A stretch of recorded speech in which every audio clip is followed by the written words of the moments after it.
The space station Haven's Rest floated in the darkness between two star systems. It was built in neutral space where neither humans nor aliens could claim ownership. The station looked like a giant wheel spinning slowly against the stars. Its metal walls were thick and strong, designed to keep the peace talks safe from any outside attacks. Princess Zara stepped off her royal transport ship and onto the station's docking bay. Her purple robes moved like water around her tall, slender form. The Kethmori people were humanoid but different from humans in many ways. Their skin had a slight scale pattern that caught the light, and their eyes were larger and more colorful than human eyes. Zara's eyes were a deep violet color that seemed to glow in certain light. Behind her walked 6 royal guards, each one carrying energy weapons that hummed with power. The guards wore dark armor that covered their bodies completely. Their faces were hidden behind masks that looked like the heads of ancient predators from their homeworld. Station Commander Lee Williams met them at the airlock. He was a short, nervous man who sweated easily. "Welcome to Haven's Rest, Your Highness," he said with a bow. "We are honored to host these peace talks." Zara nodded but did not smile. "The honor is mine, Commander. My people hope these talks will end the war that has cost both our species so much." The war had been going on for 3 years now. It started when human ships first met Kethmori vessels near the border systems. A misunderstanding led to shooting, and shooting led to more shooting. Now thousands of beings on both sides were dead, and both empires were growing tired of the fighting. Commander Williams led Zara and her guards through the station's main corridor.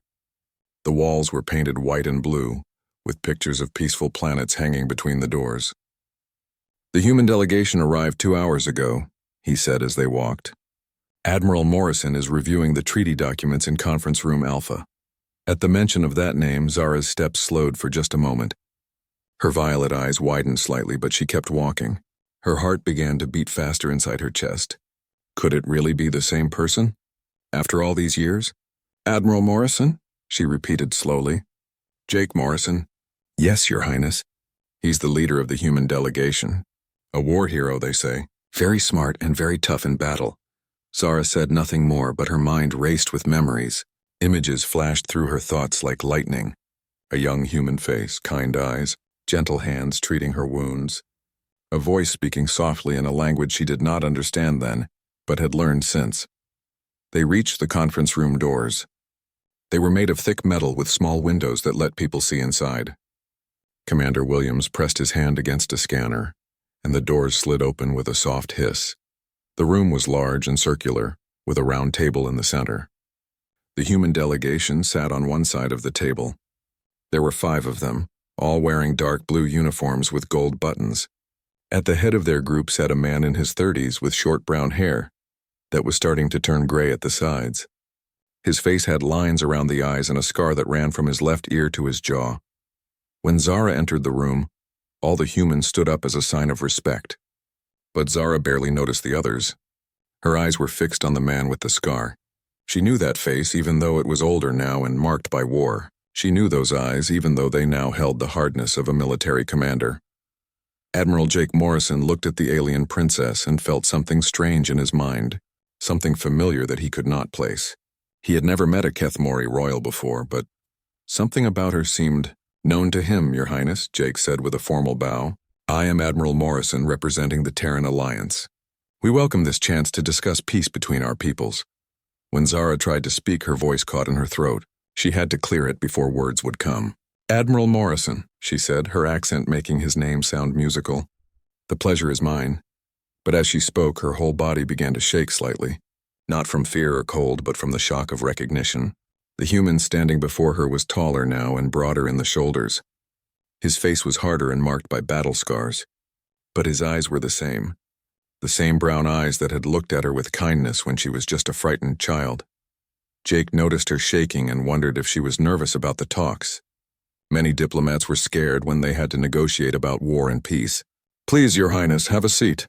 Can we get you anything? Water? Food?" "No, thank you," Zara managed to say. She sat down carefully, her guards taking positions behind her chair. Her hands trembled as she placed them on the table. The other humans introduced themselves. There was Captain Bill Davis, a military strategist, Dr. Susan Green, a scientist who studied alien cultures, Colonel Pete Johnson, a security expert, and Lieutenant Amy Foster, a young officer who took notes and managed communications. Commander Williams began the formal opening ceremony. He read from a long document about the rules of the peace talks and the hopes for ending the war. But Zara heard none of it. Her mind was 15 years in the past, remembering a dark cave and a young human who had saved her life. Jake kept glancing at her during the ceremony. There was something about the way she looked at him that made him uncomfortable. Not threatening or angry, but intense in a way he did not understand. Her violet eyes seemed to be searching his face for something. When Commander Williams finished reading, he left the room. Now it was just the humans and the Kethamori delegation sitting across from each other. The peace talks were about to begin. "Shall we start with the border disputes?" Jake asked, opening a thick folder of documents. Zara nodded, but her voice was soft when she spoke. "Yes, Admiral. Let us talk about the past and how it shapes our future." Jake looked at her again, that strange feeling of familiarity growing stronger. But he pushed it aside and began to read from his notes about star systems and trade routes. He had no idea that the alien princess sitting across from him was someone whose life he had saved long ago, when he was just a young man who chose kindness over fear. 15 years earlier, Jake Morrison was 18 years old and new to his job. He worked as a security guard on a mining planet called Kepler 442b. The planet was far from Earth, on the edge of human space where few people wanted to live. The mining company sent workers there to dig for rare metals that were worth a lot of money back on Earth. Jake carried a simple laser rifle and walked around the mining site every day, making sure nothing dangerous happened. The work was boring most of the time. He checked the same places over and over. The storage buildings, the worker dormitories, the landing pad where supply ships came and went. The planet had strange crystal caves underground. The miners had to be careful not to break through into them while they dug. The crystals were beautiful but worthless, and the caves went deep into the planet's core. Strange lights sometimes flickered in the crystal walls, and the miners told stories about weird sounds that came from the deepest tunnels. On a Tuesday morning, Jake was doing his usual patrol when he heard something that did not belong. It was a low humming sound like machinery, but different from any machine he knew. The sound came from the crystal caves beneath the main mining site. Jake climbed down into the caves with his flashlight and rifle. The crystal walls sparkled in his light like thousands of tiny stars. The humming sound got louder as he went deeper. After 20 minutes of walking through narrow tunnels, he found something that made his heart race. A small spaceship had crashed into the cave wall. It was unlike any human ship Jake had ever seen. The metal was a dark purple color and curved in ways that seemed almost alive. Strange symbols were carved into its surface, and part of the ship's front was crushed from the crash. Jake approached carefully, his rifle ready. He had been trained to report any unknown technology immediately, but curiosity made him look inside the ship first. The entrance was a hole torn in the side from the impact. When he climbed through, his flashlight beam fell on something that changed his life forever. A small alien child lay unconscious on the floor. She could not have been more than 7 years old by human standards. Her skin had a faint scale pattern and was pale from blood loss. Her large violet eyes were closed and her breathing was very weak. Dark blue blood stained her simple white clothing. Jake had never seen an alien before, but he knew immediately that this was a child who needed help.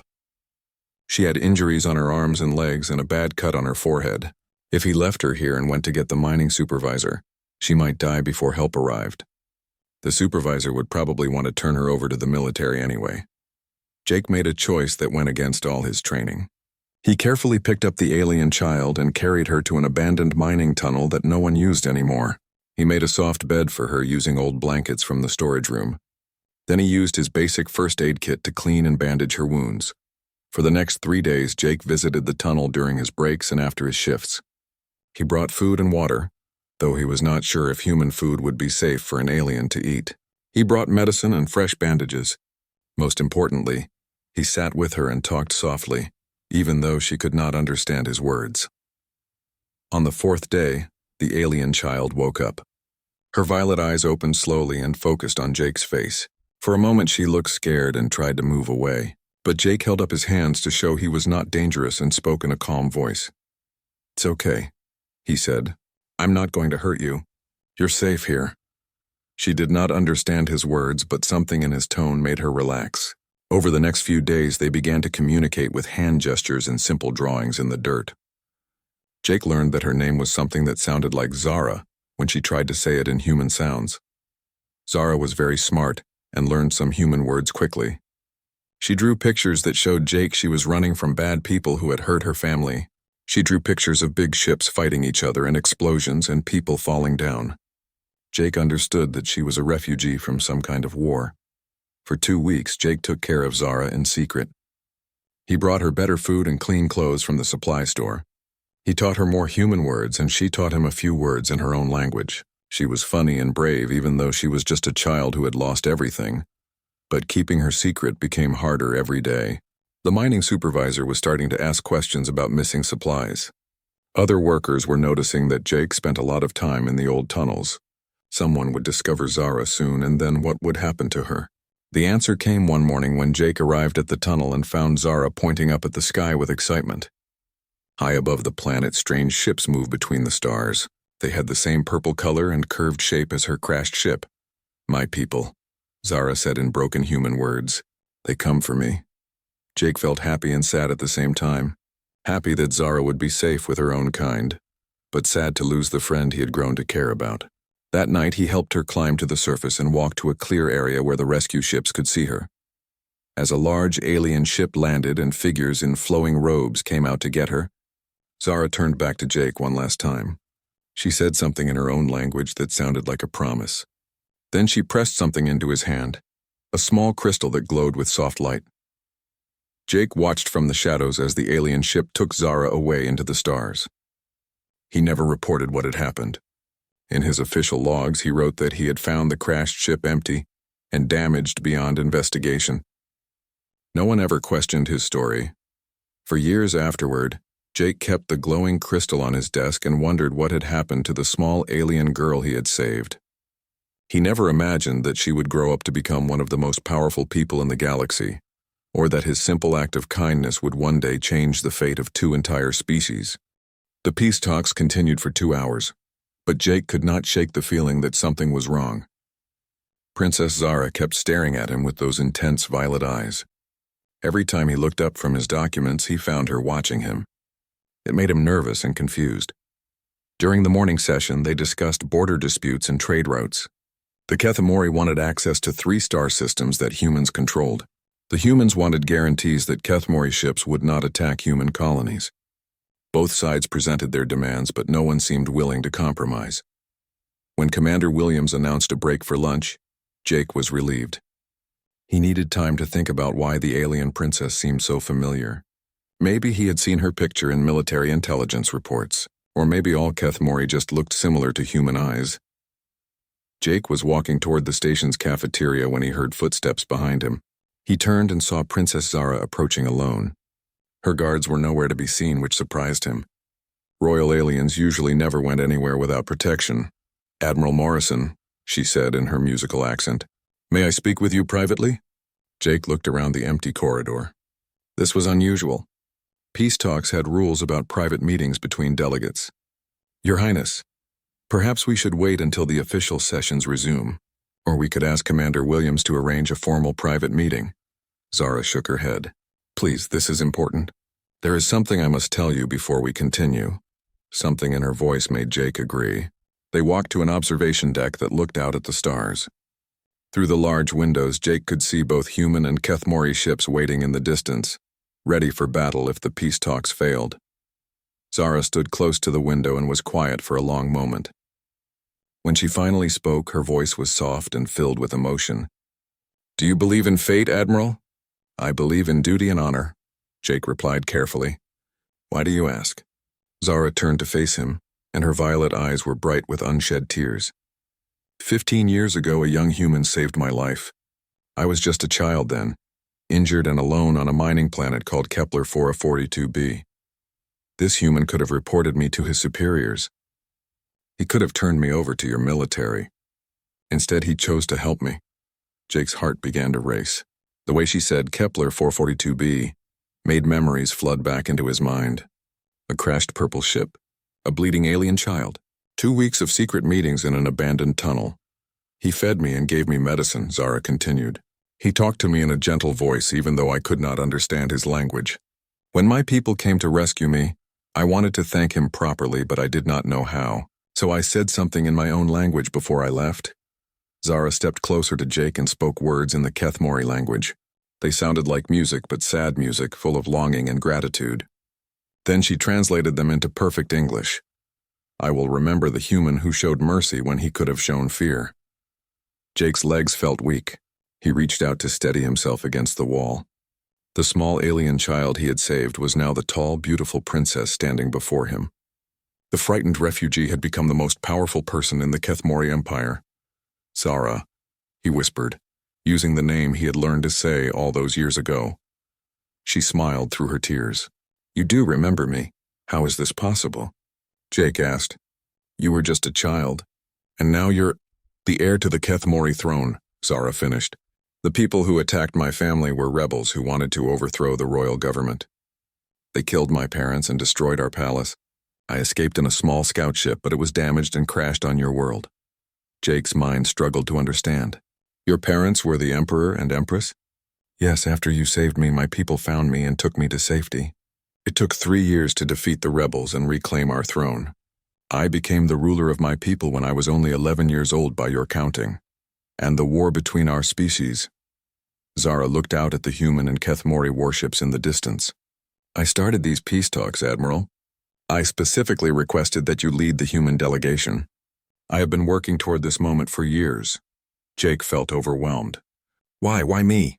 Because you showed me that humans are capable of kindness, even to strangers who look different from them. Most species in the galaxy fear what they do not understand. They attack first and ask questions later. But you saw a hurt child and chose to help, even though it could have gotten you in trouble. Zara reached into her robes and pulled out a small object. It was the same glowing crystal she had given Jake 15 years ago. You kept this, she said. I know because our crystals are connected to their owners. I could always sense where it was. Jake touched his uniform pocket where he kept the crystal. He had carried it with him through his entire military career, through every battle and every promotion. I never forgot you. I wondered what happened to the little girl I saved. She grew up to rule an empire, Zara said with a sad smile. But she never forgot the young human who was kind to her when the rest of the universe seemed cruel. They stood together in silence, looking out at the stars. Finally, Jake spoke again. Is that why you wanted these peace talks? Because of what happened between us? Partly, Zara admitted, but also because I have studied humans for many years since then. Your species is remarkable, Admiral. You adapt to any situation. You find solutions where others see only problems. You never give up, even when facing impossible odds. We're not that special, Jake said. You are wrong, Zara replied firmly. Most species in the galaxy think in rigid patterns. They do what their ancestors did, even when it no longer works. But humans think differently. You change and grow and find new ways to survive. That is why this war must end. My people need to learn from humans, not fight them. Jake looked at her with new understanding. You think we can help each other? I know we can, Zara said. But first we must convince both our peoples to stop trying to destroy each other. That will not be easy. There are those on both sides who profit from war and fear peace. What do you propose? Zara turned away from the window and looked directly into Jake's eyes. I propose that we do what you did 15 years ago. Show mercy when we could show fear. Choose kindness when others choose suspicion. Find a way to save not just one child, but both our species. Jake felt the weight of responsibility on his shoulders. The scared little alien girl he had helped long ago was now asking him to help save 2 entire civilizations. But as he looked into her violet eyes, he saw the same trust and hope that he had seen in that dark cave years before. All right, he said quietly. Let's figure out how to do the impossible. Zara smiled, and for a moment she looked like the brave little girl he remembered. Together, she said. We will do it together. When the peace talks resumed after lunch, the mood in the room had changed. Jake sat across from Zara with new understanding, but they had to be careful not to show their connection. The other delegates would not understand their shared history, and it might make the negotiations more difficult. Colonel Pete Johnson presented the human military position first. The Terran Alliance requires a buffer zone of at least 50 light-years between our core systems and any Kethmori territory. We also need guarantees that your ships will not enter our space without permission. Captain Bill Davis added his concerns. Our intelligence shows that Kethemori technology is superior to ours in many ways. Your energy shields can stop our weapons, and your ships are faster than ours. We need security measures to protect human colonies. The Kethemori delegation responded through their chief advisor, a stern old alien named Lord Vex. The Kethemori Empire requires access to the rare earth elements found in human-controlled systems. Our homeworlds are running out of these materials. Without them, our technology will fail and our people will suffer. Zara spoke next, her voice calm but firm. My people also need new places to live. Our population has grown beyond what our current worlds can support. We must expand or face starvation and overcrowding. Dr. Susan Green frowned as she looked at her datapad.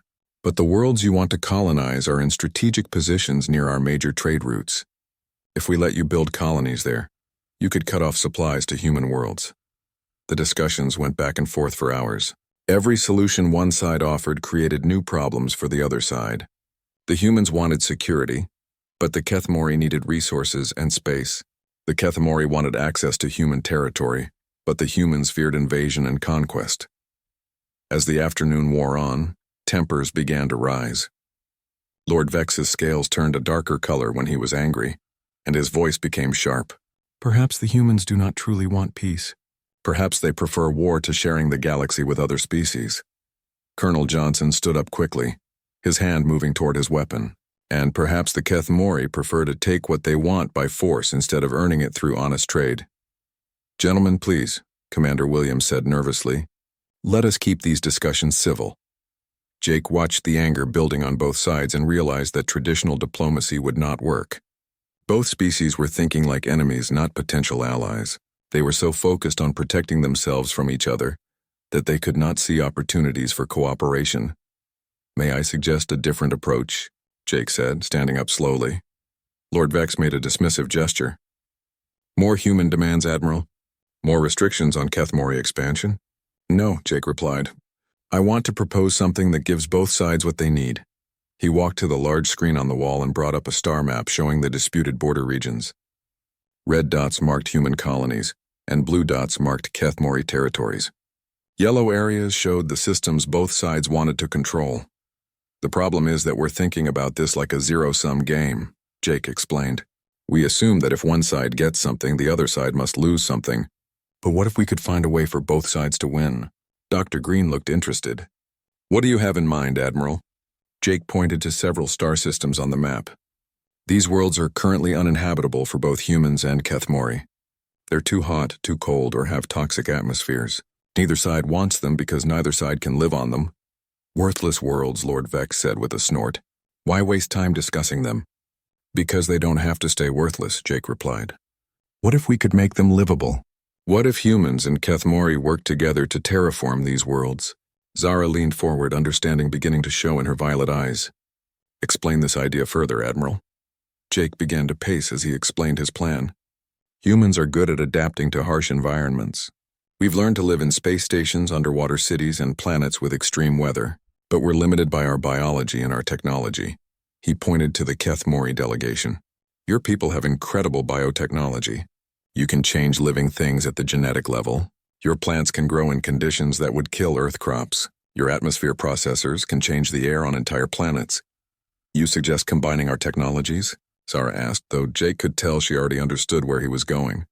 Exactly. Humans provide the engineering and adaptation skills. Kethemori provide the biotechnology and terraforming expertise. Together we could turn dead worlds into places where both species can live and work. Dr. Green was studying her datapad intently. The theoretical basis is sound, she said. Kethemori biological sciences are centuries ahead of ours. If we combined their capabilities with human engineering, it would solve multiple problems at once, Jake continued. The Kethemori get access to new worlds for their growing population. Humans get buffer zones that are friendly to us instead of potentially hostile. Both sides get access to new resources and new trade opportunities. Colonel Johnson looked skeptical. Joint colonies? Humans and aliens living together? That's never been attempted before. Most things worth doing have never been attempted before, Jake replied. That's what makes humans special. We don't just accept the way things are. We imagine how things could be different, and then we make it happen. Lord Vex's scales had returned to their normal color, showing he was no longer angry. This proposal would require unprecedented cooperation between our species. The technical challenges alone are exactly the kind of challenges humans love to solve, Jake said with a grin. Give us a problem that seems impossible and we'll find 3 different ways to fix it. Zara stood up and walked to the star map. She pointed to a system near the border between human and Kethmori space. This world has the right size and distance from its sun, but the atmosphere is mostly methane and the surface is covered in ice. Perfect, Jake said. Kethmori biotechnology could create organisms that convert methane to oxygen. Human engineering could build cities under protective domes while the atmosphere changes. In 50 years, it could be a garden world with cities that blend human and Kethmori architecture. The room was quiet as everyone considered the possibilities. Finally, Captain Davis spoke up. It's ambitious. Maybe too ambitious. What if it doesn't work? Then we're no worse off than we are now, Jake replied. But if it does work, we've created something new. Not human colonies or Kethmori colonies, but shared worlds where both species can prosper. Zara looked around the table at both delegations. This proposal deserves serious consideration. It offers hope instead of fear, cooperation instead of competition. Lord Vex was still studying the star map. The technical requirements would be enormous. We would need to share closely guarded secrets of biotechnology and engineering. Trust has to start somewhere, Jake said. 15 years ago, I took a risk on someone who was different from me. It worked out pretty well. He looked directly at Zara as he said this, and she smiled slightly. The other delegates did not understand the reference, but they could see that something important was happening. Dr. Green was already making notes on her datapad. We would need joint research teams, shared facilities, new protocols for cooperation between human and Kethmori scientists. All of that can be worked out, Zara said. The question is whether both sides are willing to try something that has never been done before. Jake looked around the room at the faces of humans and aliens who had been enemies just hours ago. Well, he asked, are we going to keep fighting over the same old problems, or are we going to solve new ones together? 3 months later, representatives from both species gathered on Haven's Rest again for the signing ceremony. The peace treaty included Jake's joint colonization plan, which both governments had approved after weeks of heated debate. The first colony ship would launch in 6 months, carrying volunteers from both species to begin terraforming a world they had named New Terra Keth. Jake stood in his dress uniform as cameras recorded the historic moment. Princess Zara wore ceremonial robes of silver and blue, representing the unity of space and sea. When she signed her name on the treaty, her hand was steady, but Jake could see the emotion in her violet eyes. Today marks the beginning of a new era, she said to the assembled crowd. 2 species that once saw only differences now choose to build something together that neither could create alone. Jake signed the treaty next, using an ornate pen made from both human steel and Kethmori crystal. This treaty is not just about ending a war, he said. It's about proving that cooperation is stronger than competition and that hope is more powerful than fear. But not everyone was happy about the peace. There were humans who believed aliens could never be trusted, and there were Kethmori who thought their species was superior and should rule the galaxy alone. These extremists on both sides began planning to destroy the peace before it could take hold. The first attack came 2 weeks after the treaty signing. A human terrorist group called Earth First planted a bomb on the joint colony ship while it was still under construction. Jake happened to be touring the ship with a mixed group of human and Kethmori engineers when the bomb exploded. The blast tore through the ship's hull, and emergency alarms screamed throughout the vessel. Jake found himself in a damaged corridor with 3 injured Kethmori engineers. One of them was badly hurt, with blue blood flowing from a deep cut in her side. The evacuation pods are this way, Jake shouted over the noise of twisting metal. He helped the injured Kethmori to her feet and supported her weight as they moved through the smoke-filled corridor. Behind them, they could hear the ship's structure failing. Sections of the hull were collapsing, and fires burned in several compartments. Jake knew they had only minutes before the whole ship broke apart. They reached the evacuation pod, but as Jake was helping the injured engineer inside, a large piece of debris fell from the ceiling. Without thinking, Jake pushed the Kethmori woman out of the way and took the impact himself. The metal beam struck him across the back and shoulder, knocking him to the floor. Pain shot through Jake's body, but he managed to crawl into the evacuation pod and hit the launch button. The pod ejected from the dying ship just seconds before that section collapsed completely. Jake woke up 3 days later in a Kethmori medical facility. The alien doctors had used their advanced healing technology to repair his damaged spine and internal injuries. When he tried to sit up, gentle hands pressed him back down onto the bio-bed. "Easy, Admiral," said a familiar voice. Princess Zara sat in a chair beside his bed, still wearing the simple clothes she had been working in when the news of the attack reached her. "You have been unconscious for 72 hours. The engineers," Jake said weakly. "Are they safe?" "All 3 survived because of your actions," Zara replied. "Nira, the one you helped directly, wants to name her first child after you." Jake tried to smile, but his ribs hurt. "How bad is the damage to the colony ship?" "The ship was destroyed, but we are already building a replacement. The terrorists thought they could stop the peace process with violence, but they only made both our peoples more determined to work together." Over the following weeks, as Jake recovered, he learned that the attack had actually strengthened support for the joint colonization program. Humans were impressed that their admiral had risked his life to save alien engineers. Kethmori were moved by the sacrifice a human had made for their people. The extremists had planned to divide the species, but instead they had brought them closer together.